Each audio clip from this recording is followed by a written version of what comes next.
नमस्कार, सत श्री अकाल। स्वागत है आपका हमारी अगली वीडियो में हमारे चैनल में।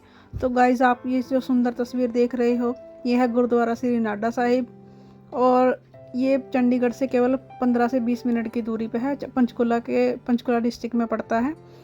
और इस गुरुद्वारे की खासियत ये है कि घग्गर नदी के किनारे और शिवालिक की पहाड़ियों के बीच में बना हुआ है।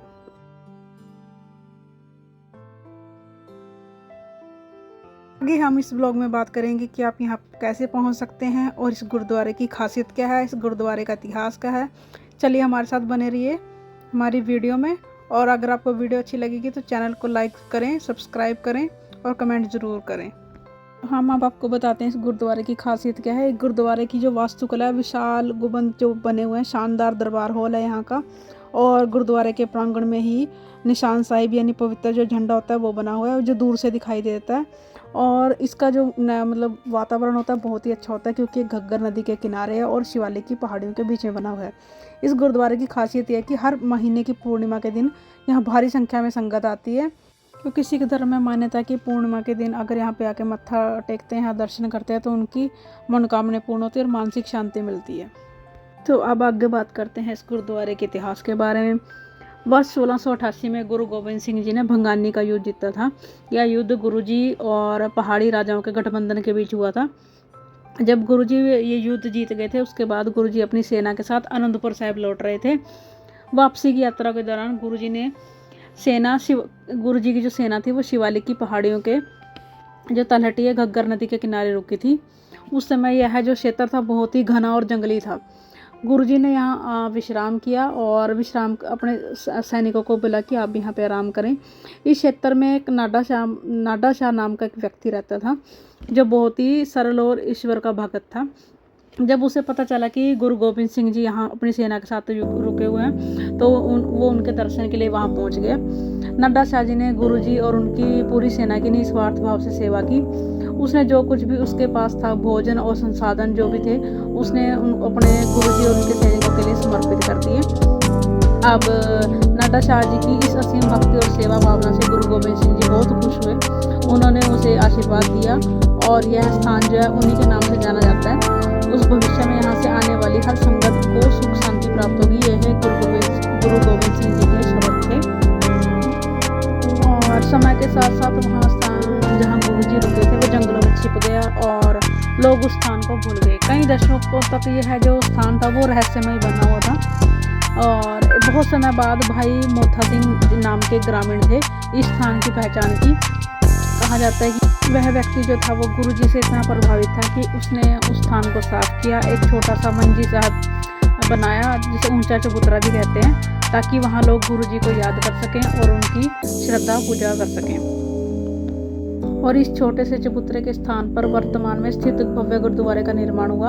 आज यहाँ शिरोमणि गुरुद्वारा प्रबंधक कमेटी द्वारा संचालित एक प्रमुख ऐतिहासिक तीर्थ स्थल है। नाडा शब्द जो है वो नाडा शाह से आया है और जिसका नाम अभी नाडा साहिब गुरुद्वारा पड़ गया है। और यहाँ का जो लंगर होता है केवल लंगर नहीं होता, वो लोगों की श्रद्धा और भाव और सेवा का कारण है। अगर आप भी किसी गुरुद्वारे वगैरह में जाते हैं तो कोशिश करें आप वहाँ दान करें, क्योंकि यहाँ से बहुत सारे लोगों का पेट भरता है और यहाँ पे लोग आके लंगर छकते हैं।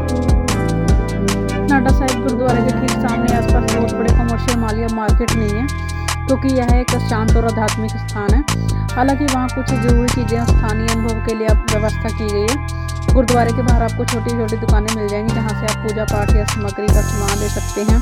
कड़ा प्रसाद, फूल, मालाएं और धार्मिक पुस्तकें खरीद सकते हैं। यहाँ पर आपको बच्चों को खिलौने वगैरह मिल जाएंगे।